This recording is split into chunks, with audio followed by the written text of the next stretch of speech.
Greetings. I am very excited that you have decided to join this year's Leadership Rebirth Conference.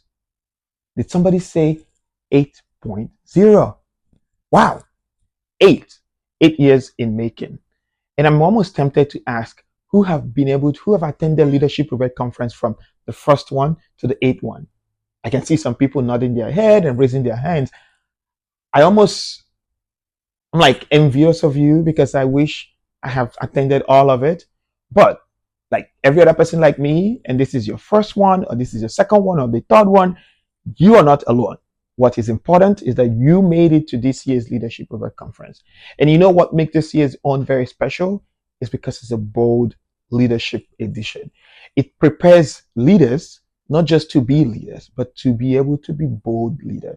I know that throughout the transition of this whole event, you've been hearing a series of teachings from different leaders that have explored bold leadership.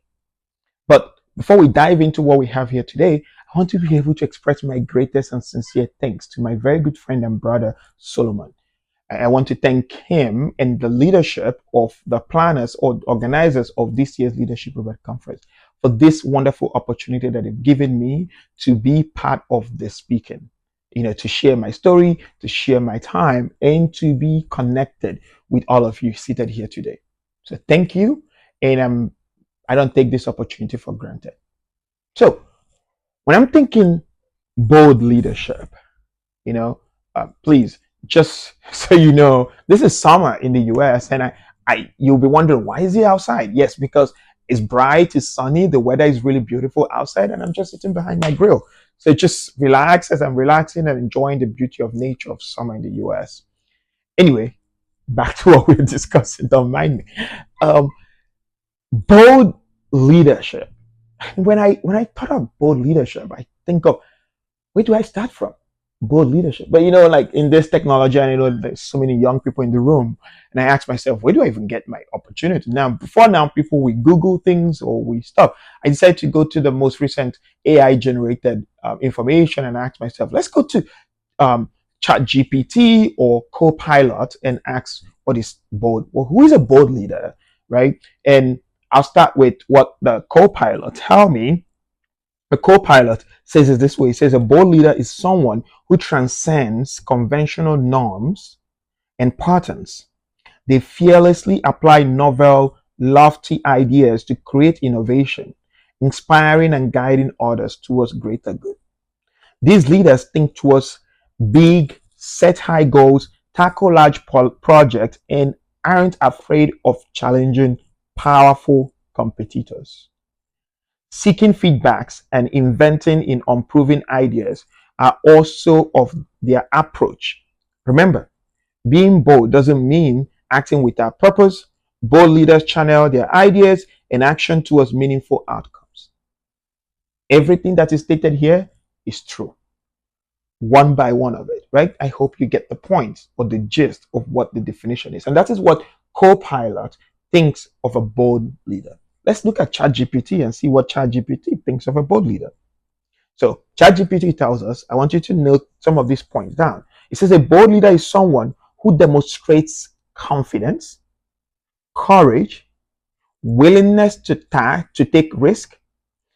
They often stand out of their vision, decisiveness, and ability to inspire others and motivate others. Historically, contemporary examples of bold leaders, they kind of give examples.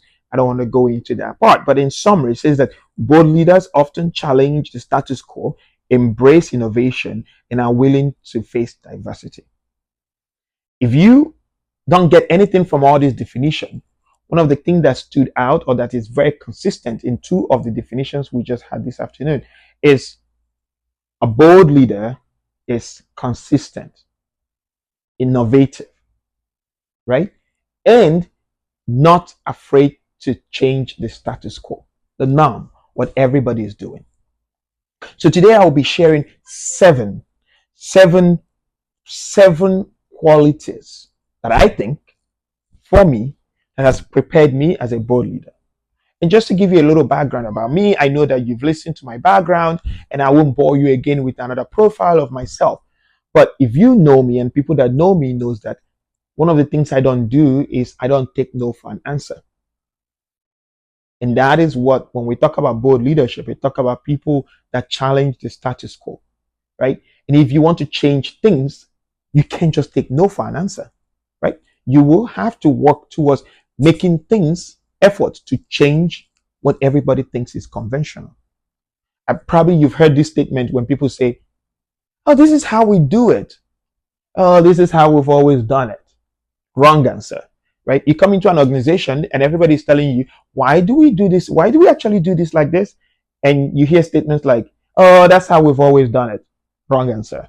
That is not the right answer, right? And I'll give you several examples of how these things have translated over my life and over the course of time. And you will understand that when someone says no to you, there are two things that is happening.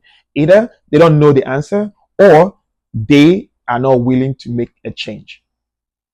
Most times, that's the answer. I mean, there are certain no's that absolutely is a no because it's a policy, is a law. Unless for you to get to a yes, you have to work towards changing the policy. But there's always a way to get into a yes. Then, alternatively, there's what is called exception to policy. To every policy, there's always an exception. Sometimes we're just lazy to look for the exception. So, but in order to get there, we have these 7 things that we're going to look at, 7 key things that I think that visionally have prepared me to being a bold leader. I want you to write this down. I'm going to list them all so you don't get lost of track. So you can also keep me in track and I also keep you in track. Is that okay? Let's do that. So the first one, number 1, is visionary thinking. Visionary thinking, right? Number 2 is decisiveness. Decisiveness. That's decision making, right? Number 3 is resilience. Resilience. Agility, or you can call it agility, resilience. Resilience. Number 4 is innovative mindset. Remember in our definitions that we got from online, those are the things they kind of mentioned over and over and over. Innovative. You must have an innovative mindset.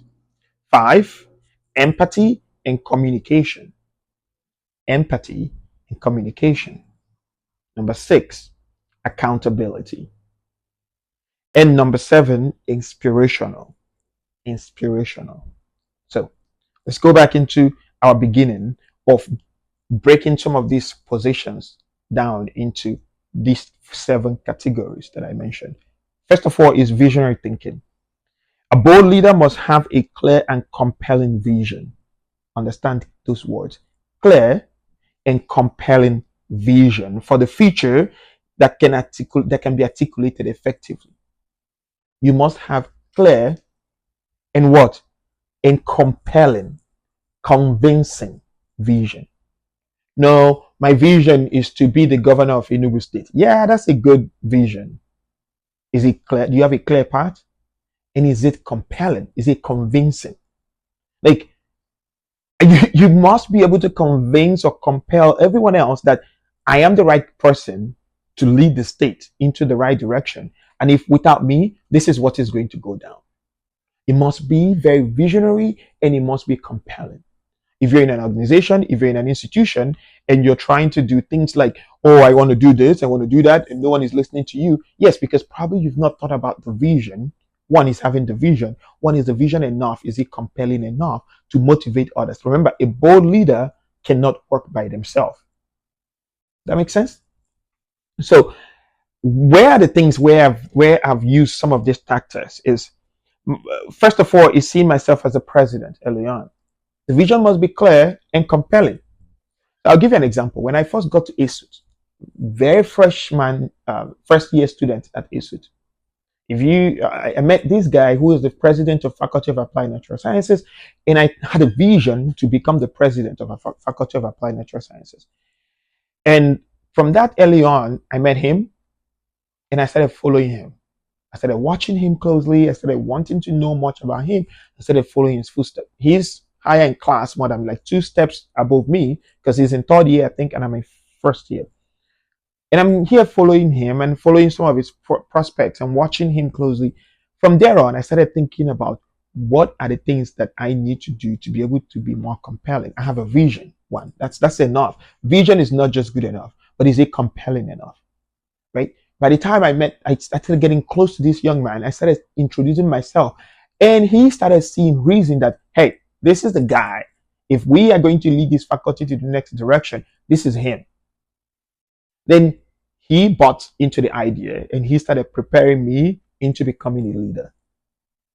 First of all, your vision must be compelling enough, because you cannot do it by yourself. If you're in school, if you're trying to change the status quo and the norm, you must be able to compel people of that vision to change the norm. You can't just say you're changing the norm and you're just going to do it. Like, people are not going to follow you and everything is going to fall apart. Another aspect of it is seeing myself as a PhD student. After my undergraduate degree, I left ASUT. I graduated, left ASUT, and went to the US. And I got to the US, and I'm trying to get into the PhD program, and everybody's telling me that it's not possible because I need to do my master's, but I don't have that time to go through a master's program. And one of the things I told the academic professor at the time is, you know what? Try me in any of the aspects of this program, and if I fail it, let it be. Then I won't be able to be in the program. He gave me a test, and I tried my best, and I passed. But other than that, you must be able to convince that person. Right? I had to take that bold step to go to the dean, and I told the dean of the College of Engineering and Sciences, and I told him, look, this is it. This guy you're looking here, I am your candidate, and I have these qualities, and I think that I can be able to finish my PhD in 3 years, maximum 3.5 years, if you give me the opportunity. It's like, yeah, what? He said, you can do that without your master. I said, I'll take all the master's level classes, and upon the PhD classes, don't give me master's degree, but I'll finish in 3.5 years. It's like, okay, deal, let's do it. And I can tell you, by the time, it was not easy. There's no joke. I completed it in 3.5 years. But at that point, one thing I always tell anybody that is getting their PhD, I say, do not do what I did. Don't take classes that is over 12, that is up to 12 credit load. Because in the grad school level, 9 credits is a lot of class by itself. So if you're taking more than 2 classes alone, you're taking too much load because you're doing research and other things involved. Anyway, you must be convincing. Your vision must be what? Compelling. Another example is when I was applying to become a U.S. Army officer. When I started off as enlisted, then just to give you a little background, enlisted is just like the one that you join without a degree. I was still getting my PhD. So when I finished getting my PhD, I decided I want to become an officer. I want to become a microbiologist. Then the question then comes, oh, the process of how I joined. They told me, no, you can't. You need a 3-star general to sign off on that paperwork to change the process so that you will be able to join as an officer. I said, okay, that's fine. Just know I'm the best that you got for this job. Tell me what I need to do to get this yes. They gave me all the list of people that need to sign off, starting from the lowest person all the way and working its way to this general. The general is somewhere in Florida. I said, that's fine. I'll do it. And I walked this whole paperwork tirelessly. I think it took me about 3 months before I got it to the desk of the general. She was retiring. The day she signed that document that he made it to her desk was the day she retired, her last day of work. That's how long it took. But first, for all the people that are involved in getting that yes signature, to do that, they must be convinced. My vision must be compelling enough that I am the guy for the job. And if it wasn't convincing enough, I don't think they will be able to support that. So when you're trying to get to a yes, plan out how to get them convinced of your vision, right? Number two, what did I say number 2 is? If you looked at your note, is what? Decisiveness. Thank you. You're listening. We're still together. Number 2 is decisiveness. You see that a bold leader must make tough decisions confidently, even in the face of uncertainty or risk. You must make bold decisions. Decisiveness. Sometimes it might be very tricky. And everybody's looking at you. When you say you're a bold leader, when you come out bold, now you have the vision. Like we talked about the vision. You have the vision, it's clear. In the face of uncertainty, things go bad. Everything is now changing. And I can tell you, like the last example I gave you, when people are trying to get to that yes, and everything is now changing, what happens? You, everybody stand back and look at you and like, we're following you, remember? So what do we do next? And do you just run away? It's like when things go bad, everybody look at the leader. Yeah, and one of the things that happened is like my relocating from Maryland to Alabama. When I talked about getting into the PhD program, I was first in Maryland, and my PhD program is in Alabama, and I decided I'm going to relocate to Alabama, and I didn't know anybody. Think of you moving from Enugu and moving to, what do I say? Maybe Sokoto or Jaringo, wherever, right? And it's somewhere outside of the sketch of Southeast, way up, maybe north or southwest. And you decide to relocate to this place and you don't know anybody and you decide to take that risk. When things now go bad, everybody is now asking, what do we do next? That next approach of what do we do becomes tough. And that is where your vision is being tested. One, you have the vision. Two, now it's time to implement. You must be decisive. You must decide and be strong in your decisions. Another thing, the number 3 approach of this is resilience. Resilience. I talked about resilience as agility. I talked about resilience. I look at resilience as the army, we call it rigor. They like this word rigor, right? They say we want leaders of rigor. We want leaders that has agility, because everything in the army would test your patience. It would test your leadership skill. It would test your ability to think with your feet on the ground. When things are going bad and everybody's looking at you and they're saying, what shall we do? And that is where you have to make a decision. You must become resilient. You must, it's like a ball. When you throw into the wall, what do? You don't stay at the wall. You bounce back. And some of the things I can think of is, it says leaders remain steadfast and persistent, overcoming obstacles and setbacks. To start to work after high school. So I'll give you an example. So after secondary school, I went to Dennis Memorial Grammar School, DMGS Onisha. Hey, then Grammite, show the light. And after I finished secondary school in Onisha, I decided that, you know what, I want to go back to Enugu. I really love Enugu. Enugu is my hometown. If you know me, I have special love for Enugu. I don't think I will ever leave any other place other than Enugu. Enugu is home for me. I decided I want to move back to Enugu. I've really missed Enugu. I'm going back. And I come back to Enugu. No job. I needed a job. I just finished secondary school and I'm looking for a job. And I started working as city chef. Many of you might know city chef. You used to be on Ogui Road. I don't think they're still there, where they're headquartered. But I was living at MNA then. I was transporting. I think I'm being paid 3,000 naira at the time, and all my money that I'm making goes on transportation before the end of the month. And I'm like, this is not making sense. I'm working, but all the work I'm making is just going on transportation. But I still stayed persistently, right? Then finally, I landed this gig at Juhel, and I became a scientist at Juhel, and I was working in the quality control section to be able to help with things, just like an assistant, helping with things. And at this point, in the middle, it got better because, Juhel is now in Enugu. Transportation is not that much, but I'm working night shift and day shifts, and sometimes I don't have time for anything. Sometimes I don't even have time for myself. But another obstacle that comes is, now I've resolved the issue about not having savings. Now I don't have time for myself, right? But then I continue to be resilient into what I'm doing.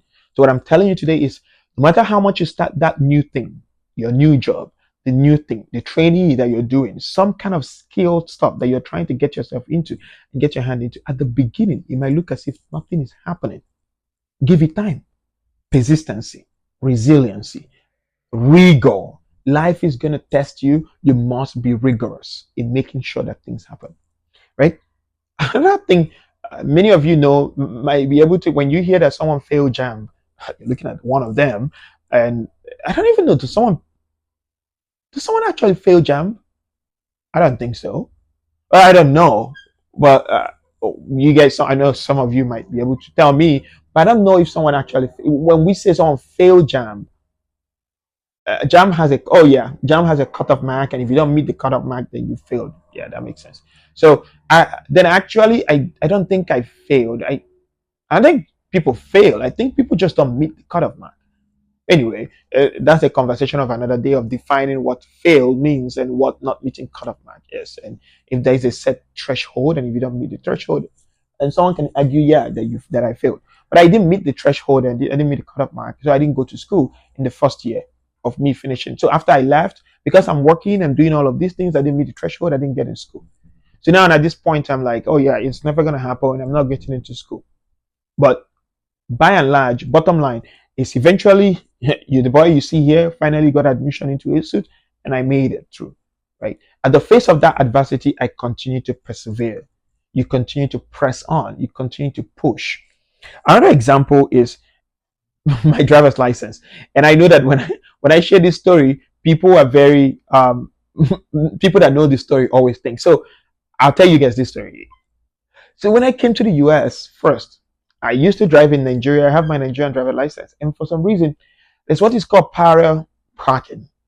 It's like when there's a car, and you have to park in the middle of those two cars that are parked on the street on the side of the road. So you have to pull up in the one in the front and bend your car to be able to fit into the small space in the middle. So I never know how to do parallel parking. So I go do parallel parking, I fail, and finally I learned how to do parallel parking. So I failed driver's license. I failed 5 times. 5 full times. So the first 3 times I failed parallel parking. The 4th time, already I failed 4 times. I went the 5th time and I passed. But the 4th time of going to after I've learned parallel parking, I did it very well. So I went to the test. I passed parallel parking. And at this point, I'm already thinking, I'm calling people back home. I say, pray for me. The devil, I don't think driving, even some people told me, I don't think maybe driving is not your thing. Maybe God does not want you to drive. I'm already calling people, pray for me. I think my village people are after me. They don't want me to drive in America. And I'm like, hi, oh my God, these people followed me all the way from Amuri to the US. This is happening for real, for real. In the 4th time, so this is the funny part. And now I learned how to do parallel parking. I finished parallel parking and I passed parallel parking. And now he's about to, the guy was like, okay, let's hit the road. You passed this part. Let's drive on the road. It started snowing. As it started snowing, it started fogging. The whole windshield started fogging.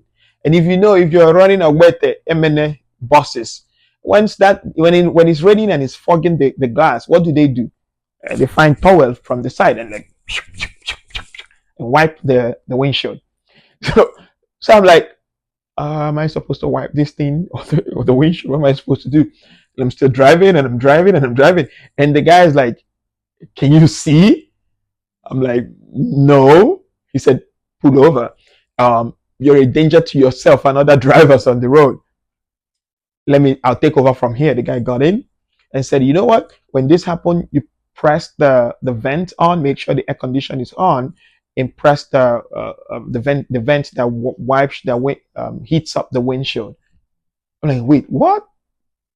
And he said, sorry, you failed. And that is how I failed the 4th one. I went back very depressed and everything. But at the end of the day, it's ignorance. I did not know that there was something in the car, my car that I have, and I didn't even, because I never know about it. There's something you can press and all those fog will just disappear. But what did the lesson in all of this is that persistency. Imagine if I gave up in the first time, after the first one, or gave up after the 4th one. I wouldn't probably have a driver's license in the US. But at least I've been driving up until this moment. Then the other part, the last one about perseverance is life will test you beyond reasonable doubts. And now I tell people I'm an American citizen, right? And for the first time in November last year, I came back to Nigeria and I was going to the embassy. Now I'm not going to the embassy to go and look for visa. I'm not going to the embassy to go and find something. I was walking into the embassy, to the American embassy as an American. That nostalgia, that feeling, I was having chills all over me. I was sharing this with the people inside the embassy. I said, the last time I was here, I was in this line. I was looking at the lines of people looking for visa. I said I was in that line. But you know, the difference between me being in that line is that I remembered myself coming through these lines 3 times and failing. 3 good times and failing. And the fourth one, I passed it. So if I had given up, or if the people around me had given up, guess what happens? It does. The vision dies. Resiliency, persistency, rigor in the face of adversity. It takes us to number 1 point that I mentioned is the vision must be what? Must be very clear, but also compelling. Again, going through the American visa process, I'm not the one sponsoring it. I'm not the one paying for it. My family is paying for it. Imagine if they gave up. Right? If it's not compelling enough, they will give up. And they'll be like, we've done our part. But the vision must be clear and very compelling. Which number are we? I think we've done number 1, number 2, number 3. Now we're number 4. Number 4 says what? Yes, you're listening. Innovative mindset. Innovative mindset. And if you listen to in the introduction, like everything I read at the beginning about the definition, the book definition of all of this bold leadership stuff, it all boils down on innovation. We're young and very innovative. That's what they talk about young people, right? When they talk about young people, they say they are young and innovative. What they mean is not because these young people generate or build the next AI or the next things. Yes, that is good. But when you hear these are young and innovative people, that means they can find solution where nobody else is looking, right? If you come and the road is blocked, what do? You find an alternative road. There's always a road. There's always a road. It's never blocked. You must become innovative to be able to make these things work. As we are trying to be able to make life better, all we're looking for is opportunities and approaches that will make our life even much more better. You must be innovative. You must try new things. You know, they are willing to challenge the status quo and embrace change and innovation. Remember what I said at the beginning about this is how we do things. No, that does not work for me. Wrong answer. When I arrived in Kenya, when I was posted in Kenya and I was working in Kenya, and the first thing I asked is, they say as a leader, the first thing you do, the first 90 days, your first 3 months in a job, don't do nothing. The first 90 days in a job, do nothing. That's one thing I learned in the army. We change job all the time. They say as you arrive in your first 3 months in a job, do nothing. What you do is just watch.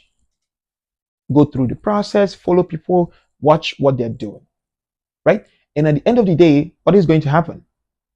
You will learn what they're doing, how they're doing, and that is where you ask questions. Oh wow, I see that you guys set up the tables like this. Is there a reason why you set it up like that?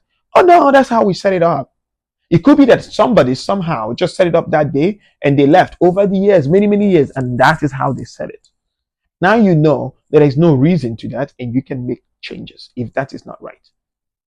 But first of all, try to understand reasons behind it and don't be shy to make those changes. But when you start hearing things like this is how we do it, that's a wrong answer. That is the opportunity, that's a room to tell you that this is a place you can look more in depth to see if there's an innovation that you can make there to make things better. I remember when I was in command and the award process was very slow. And I told myself, if there's one thing I will change, I want to change the award system. Everybody's like, this is how we do it. It worked I said, it doesn't work. Because when you start doing something and everybody's routinely doing it, it looks like it works, but it doesn't really work. And by the time I'm done making all the changes, which was painful, and everybody will look back and like, yeah, Egbo was right. This thing is much more better now. The same thing happened in Kenya. When I got there and I was trying to make changes and looking at all the opportunities and places that can streamline things, people were like, no, because change is difficult. You're taking people from their comfort zone and replacing them into a place where they're not used to. And they're like, no. But what happens? At the end of the day, by the time you make those changes and make the vision clear and compelling, you convince them. And guess what happens? They tell you, we're very happy. We miss you, and we're thankful that you made these changes because now life is much more better. An example is, why is it that we don't have contract that does this? Why are we doing this like this? And I wish I can give you so many examples of some of the things that is coming in my head. But bottom line boils down to, when you start hearing things that this is how we do it in an organization, this is a place for you, this is a room for you to make a change. As a board leader, don't be shy to ask for change. Don't be shy to ask people why. You know, if there's anything you need to learn about these 5 things, 5 W's. When you think of what to do, think of 5 W's. Why, where, when,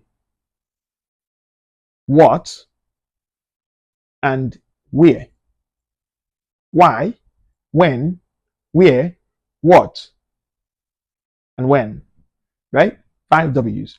For everything as a leader, if you can answer these 5 W's, that solves the problem. Where is this going to happen? When is it happening? Where is it going to happen? What is going to happen? And why?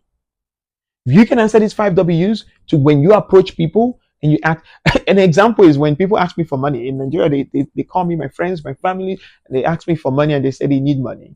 And they say, oh, I need money to buy things. Things are expensive. And I'm like, yeah, you want to buy things, food stuff, or you want to buy, say, a set of machine or something that you want, an equipment, a piece of equipment. But I don't know the cost. What do you need? You need an equipment. Yes, we know that. And people tell you, hey, any amount that you have, just give us. Yeah, no, I don't know the cost, so I can't even give you any amount. My sister did this one time, and my sister was like, oh, my son wants to go to travel for an exam, and I need, can you help me with the transportation? Then I'm like, you can't just come here and tell me to help you with transportation.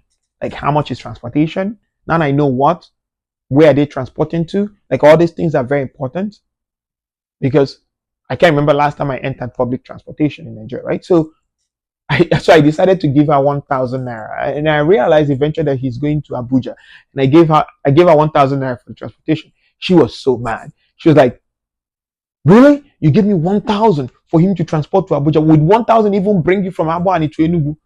I'm like, see wahala. I don't even know how much is transportation to Enugu. If you tell me that he's flying, then I can tell you how much I think flight costs based on the last time I paid for tickets. But you should tell me how much it is, so that, like, be a leader that is decisive, innovative, find a way, find opportunities to be able to explore new things, right? So it's increased. Make sure that when you're doing things, when you're trying new things, you must be able to change. Understand that change is difficult, but also bear one thing in mind as you're thinking of innovations, is this: you must increase efficiency in everything I'm saying. At the end of the day, if you cannot improve efficiency and you're making change, you're just running around a circle. You know, there is one prayer that I always pray that has sustained me even till now, is this: Father, give me speed and accuracy. Speed and accuracy. Because you can be running very fast, you have speed, but there's no accuracy. Or you might be running accurately, but there's no speed. You know the direction, you know the path of the direction. That's accurate. But then your speed is very not there. You're not going to get there on time. Or you have the speed, you have the energy, you have everything. You're buffed up, you have all the gears, but you don't know where you're going to. You just keep running in circles. You're never going to make it to the end of the goal. Speed and accuracy. And that brings us to the point where, when I talk about innovation, you must be efficient. You must increase efficiency, right? Think of these 2 words as you digest it in your mind: is efficient and effective. Efficient and effective. When you have time, write it down and Google it. The difference. If someone is being effective and someone is being efficient, and you understand what I mean by speed and accuracy. One is fast, one is accurate, right? But as a leader, you must be able to have both. You must be an effective leader and that possess efficiency. You must be efficient and you must be effective, right? So you must be efficient and you must be effective. Number 5. I love this one again. It says empathy and communication. It's very dear to my heart. One of my leadership philosophies is communication is a key. There's one thing that's always, if you go to an organization, one of the things that everybody complains about is communication. If I tell you now, if I call an organization, maybe your organization, if you have one, and I call people and I say, what is the problem? One of the things that everybody will complain about is communication. At least to all the organizations that I've been to, communication is always a problem. You know the reason? It's the first part of what I wrote down here. Empathy. There's nothing like over communication. Even in family relationships and everything, there's nothing like over communication. But there's what is called under communication. Nobody complains and say that, oh, he communicates too much. No. But what people complain is that, oh, he doesn't even tell me what he's doing. Nobody knows what he's doing. He just does his own thing the way he wants. Because people don't understand. Communicating does not mean you give out all the basic information. But you communicate, people understand that these things are in the pipeline and it's coming and it's for their own good. Remember, the vision must be clear, but also compelling. And the only way you compel is communication. I tell people, as a good leader, you must be a leader of empathy. That means, what is empathy? Empathy is different from sympathy. You must be able to feel what others are feeling. You can't just be saying you're a leader and you can't even feel what people are feeling. You can't even relate with them. Try to understand, be in their place, understand what they are feeling and what they're understanding, right? A good leader must be a leader of empathy, make people feel valued. People that know me knows that one of the things that they say that I know how to make people feel like they're very important. Because first of all is figure out what people want and what they're interested in. When you figure that out, you'll be able to impact value into their life. Because your friend A likes to travel and you travel with them does not mean friend X will love to travel. They might just love staycation. They might just love you to come and watch movie with them, or they just want you to just hang out with them and chat with them. That's different on the personal level, but on a professional level, as a leader, you must be open to communication. Tell people why you're making the change that you're making. Try to communicate that change early on. Make sure that people understand this is the reason why we're doing it. Remember the 5 W's. People must understand the why. If they don't understand it, things derail out. A leader must lead from the front and center. It's one of the key leadership philosophy that you must keep to heart. In the army, we say that leaders lead from the front, but I put that also they lead from the front and center. Because when you lead from the front, people emulate you, people see you, and people envision what you're doing. But when you lead from the center also, you have a feeling of what everybody else is feeling. You come back and you say, I feel you. I understand you. Because why? You lead around where they are. You step into the shoes where they step into. Right? You walk the walk with them. But if you're in the front and you're a leader that leads from the front, which is kudos, you lead from the front, which is what you're supposed to be doing as a leader. You lead from the front, but also lead from the center. A leader leads from the front and center. I try to get lower to the level where I can understand my soldier stuff. When one thing that a good leader should be able to do is at least know their name, communicate with them. How are you? If somebody tell you that their child is sick, do you remember it tomorrow to ask about that child? If someone tell you they're looking for child care for their child, do you remember to ask, hey, were you able to find something? If somebody tell you they are rushing down because there was an emergency, or was that emergency resolved? They feel that you remember, and they feel that what is important to them is important to you. And that is where trust creeps in. And number 6 is what? Accountability. A bold leader takes responsibility for their actions, decisions, owning them.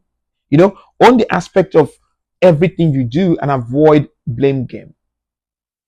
I tell people one thing about me is this. So many things I've said today, there is one thing about me, but with this one also is something that I value and cherish. I mention it all the time. I don't regret. I don't think I regret things because I take account of everything I do.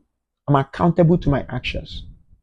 So regrets is not an option because you know why? I decided. A good leader must be decisive, right? It's a decision you make and you take accountability. You hold yourself accountable for it. You're accountable for your actions. And when you start doing it, it helps you with every other thing we've talked about. You're decisive, you're communicating effectively, you have vision and all of that. You have rigor and you're resilient because you know you're going to be accountable to some people.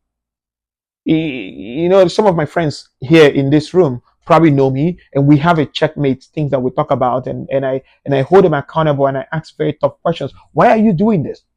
Why are you making this decision? Why are you deciding to do this? Is it because it's convenient or because it's the right thing to do? Right? And that keeps everybody accountable. Accountability is very critical. If you see yourself doing blame game, oh, if not because this person did this, then you're not a leader. You're not a leader because now you're blaming who should be the leader. As a leader, it's your responsibility to be thinking, people tell me that you must have option A, B, C, and D.